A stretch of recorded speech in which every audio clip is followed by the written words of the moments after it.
तो एक रहुगण राजा रहुगण पलकी में बैठ करके कपिल मुनि के आश्रम पर सत्संग सभर करने जा रहे थे। तो उन्होंने देखा कि हमारा एक कहार बीमार है, तो हम किसी और कहार को पैसा दे करके बुलाएं, मंगवाएं। तो कहने लगे भैया कारो बोलो, तुम्हें कोई मिल जाए पैसा देकर के सेवा करने के लिए तो उसे ले आओ। कार लगाने के लिए? हाँ, एक कार की जरूरत है, ये पलकी नहीं चल पा रही है। महाराज अट्टा कट्टा जवान होना चाहिए। हाँ हाँ ठीक महाराज।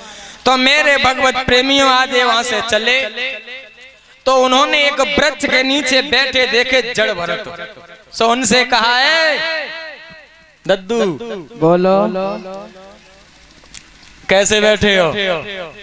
हमें न मालूम। कहाँ से आए हो? हमें न मालूम। अब एक कहारन ने आपस में बात करी कि जी काम सही रहो भैया जी कचू सेकंड हैंड खोपड़ी को लगे रहो। जाए पैसे देने की जरूरत ना है, जरूरत है ना, काम पूरा है। काम पूरा हो जाएगा। चलो जाए लिवाए चलो बिन्ने की हमारे संग चलोगे भैया? कहाँ लेवाए चलो है? हम लवाए चले चलो भैया। सो लिवाए गए, सो पलकी में जाए के जड़ भरत लगाए थे। जब जड़ भरत लगा दिए पलकी में, आज पलकी लेकर के चले तो चलते चले जा रहे हैं, आगे चींटी मिली रास्ते में।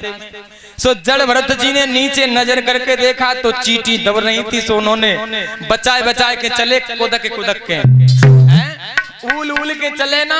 सो महाराज रहुगढ़ कहने लगे क्यों रे? बोला महाराज, क्या मुझे किसी गड्ढे में डालने जा रहे हो? महाराज हाँ, जो ये नया वाला कार आया ना, हाँ हाँ, ये मोटा वाला, ये कूद कूद के चल रहा है। इसे समझा दो कि महाराज अंदर बैठे हैं, नहीं गर्दन कटवा देंगे। सुन ले रे, आज ऐसे शब्द कहे ना, सो थोड़ी दूर और चले, सो आगे फिर चींटी मिली ना, सो एकदम फिर जे कुदकन लगे। सो एकदम रहुगढ़ कहने लगे क्यों रे?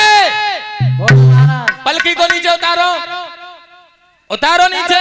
आज जैसे ही पलकी को नीचे उतारा, आज पलकी में से राजा उतर करके आए नीचे, तलवार हाथ में लेकर के जैसे ही जड़ भरत के सामने आए, उन्होंने कहा क्यों रे राजा, कहाँ जा रहे हो? उन्होंने कहा स्वामी जी आप? हाँ आप ये क्या कर रहे हो? अरे मैं कर क्या रहा हूँ, मैं तो बुलाया गया हूँ। उन्होंने कहा जड़ भरत ने, तू सत्संग श्रवण करने जा रहा है। अम्मा बिना नायक कह ना, हम तो ये कहते हैं ऐसी माताओं का आशीर्वाद मिल जाए, यही हमारी आशा है। तो मेरे भगवत प्रेमियों, आज उन्होंने समझाया तू सत्संग श्रवण करने जा रहा है राजन, लेकिन तुझे इस बात का पता होना चाहिए कि जीवों के ऊपर बैठ करके क्या तुझे पुण्य मिलेगा? अपने अंदर झांक करके देख, तेरे ही अंदर भगवान बैठा है, कि तेरा राम तोई में तू अंत काय भटके।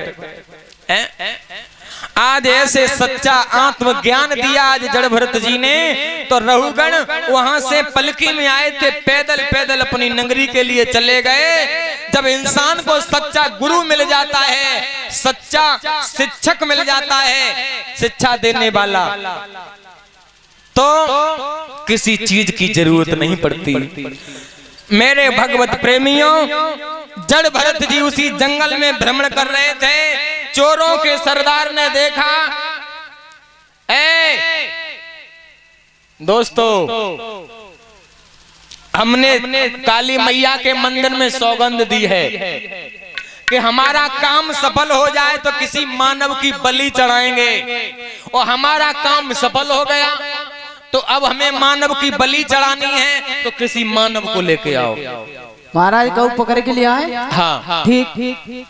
आज चोर चले, आज चोरों को कोई ना मिलो जंगल में, सो जेई मिल गए। जड़ भरत बैठे थे, सो उन्होंने पूछा कौन हो भाई? भैया हाँ। क्या कहना चाह रहे हो तुम? हम ये पूछ रहे हैं कहाँ से आए हो? भैया हमें पता नहीं है। कहाँ जाना है? पता ही ना है। क्या नाम है? पता ही ना है। कहाँ के रहने वाले हो? भैया हमें मालूम ना है। पिता कौन है? पता ही ना है। भरत जी कह रहे हैं हमें कुछ नहीं पता। तो चोरों के सरदार ने कहा ये काम सही है, दुनिया में काऊ को नुकसान ना होएगा जी तो सिर रही है, जहाँ को मुड़ कट जाए तो कोई बात ना है। सो आज बिन्ने कही काय भैया बोलो। तो एक बात पूछें? पूछो। तुम्हें पता तो कछु है ना? तो एक बात पूछ रहे हैं, तुम्हारी बलि चढ़े? हमारी बलि? हाँ। कहाँ पे? काली मैया के मंदिर में। जाते अच्छी कौन सी बात है? हंस रहे हो? और का है भैया? भैया हाँ। इतने बड़े शरीर में थे, अगर गर्दन कट के मैया के चरण में चढ़ जाए तो हम तो धन्य है गए। चोर कहने लगे बिल्कुल सिर रही है। सेकंड हैंड है।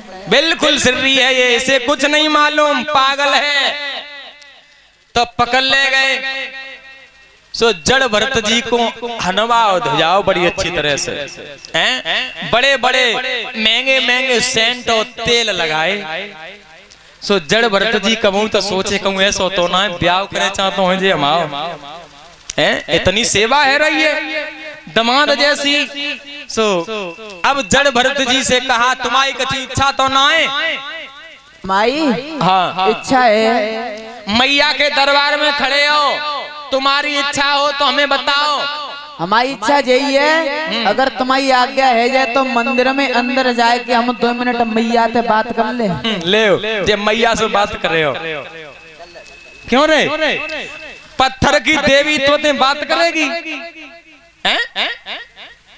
बात करेगी तुझसे? भैया हाँ। तुम हमें यहाँ पे काय के लिए ले आए हो? बलि चढ़ाए के लिए। बलि काय को चढ़ाए रहे हो माई? माता पे। माता पे तो चढ़ाए रहे हो, काय के नहीं चढ़ाए रहे हो? खुशी में। खुशी में? काय की खुशी? खुशी का हमारे महाराज का यानी काम सफल हो गया। कौन सा काम? अरे उनके घर में लाला आया है। इन मैया की कृपा है। हाँ। जब बात राजा की ये मैया सुन सकती हैं तो हमारी नहीं सुन सकती। अब कछु खटकी कह तो सही है, लेकिन ऐसा है ज्यादा टाइम नहीं है, 5 मिनट का टाइम है। ठीक ठीक 5 मिनट ही दो। तो आज जड़ भरत जी यहाँ आगे बढ़ के मैया के दरबार में पहुंचे, हाथ जोड़ के बोले मैया यदि तेरे दरबार में और तेरे ही लाला की बलि चढ़ाई जाए तो तेरा नाम को लेगो। आज हाथ जोड़े और आवाज दई, या देवी सर्वभूतेषु धर्म रूपेण संस्यथा नमस्तस्यै नमस्तस्यै नमस्तस्यै नमो नमः। एकदम मैया के कानों में आवाज पहुंची, मेरा भक्त, अरे मेरे ही पुत्रों की मेरे ही आंगन में बलि चढ़ाई जाए तो माँ ये बर्दाश्त कर लेगी? एकदम पत्थर की मूर्ति चर चर करके फट गई। आज काली मैया अपने हाथ में खड़ग लेकर के एकदम दौड़ पड़ी। आज जितने चोर थे सबको काट काट करके मैया ने जमीन, जैसे ही जमीन पर डाल दिया भक्तों, अब तो मैया आग बबूला हो रही थी। आज जड़ भरत जी रूप देख करके कांप रहे थे, माँ मुझसे तुम्हारा ये रूप नहीं देखा जाता है। माँ आज मैया पास में आ गई और कहने लगी हाथ पीठ पर रख करके, लाला मेरे बच्चों पर जब जब मुसीबत आती है तब तब मैं अपने हाथ में खड़ग ले लेती हूँ। उन्होंने कहा मैया पतो हतो कि मेरी माँ जरूर आएगी। तो मेरे भगवत प्रेमियों, इस प्रकार से यदि तुम्हें विश्वास है परमात्मा पर तो तुम्हें भगवान जरूर मिलेगा। यदि विश्वास नहीं हुआ तो कितने दुनिया में डोली और ना मिले बारो।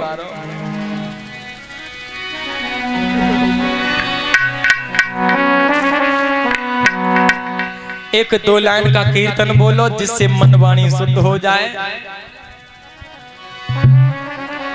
कि स्वामी जी थोड़े दिनन को मेला और उड़ी जाए